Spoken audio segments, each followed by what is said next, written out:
Hi, Heidi the dietitian again. I've already had some people messaging me and asking me how do I take that, the MCT oil.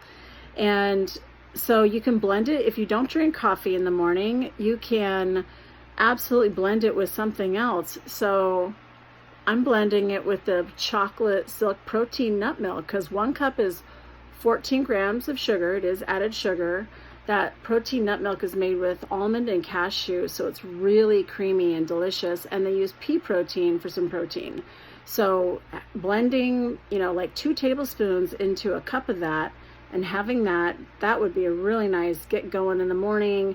You feel good, you're getting some carbs, you're getting some healthy fat. That's really yummy. That works great. Once you kind of get used to it, you can straight shoot it. I do in the afternoons. I put about 3 to 4 tablespoons in my coffee in the morning because I want a really good running start at the beginning of the day.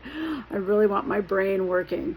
But you can straight shoot it, and sometimes in the afternoon I will just have a squeeze of it, about 2 tablespoons or so. So I figure I've been taking anywhere from 5 to 7 tablespoons a day.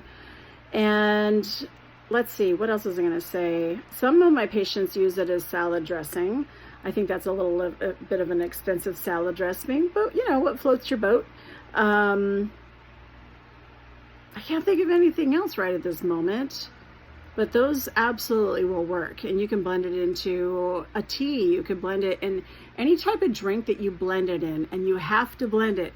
Shaking won't work. You have to break the fat molecule. Otherwise, it sits on top, and it cracks me up. People go, oh, it's kind of oily. It is oil. You have to blend it. Oil and water don't mix.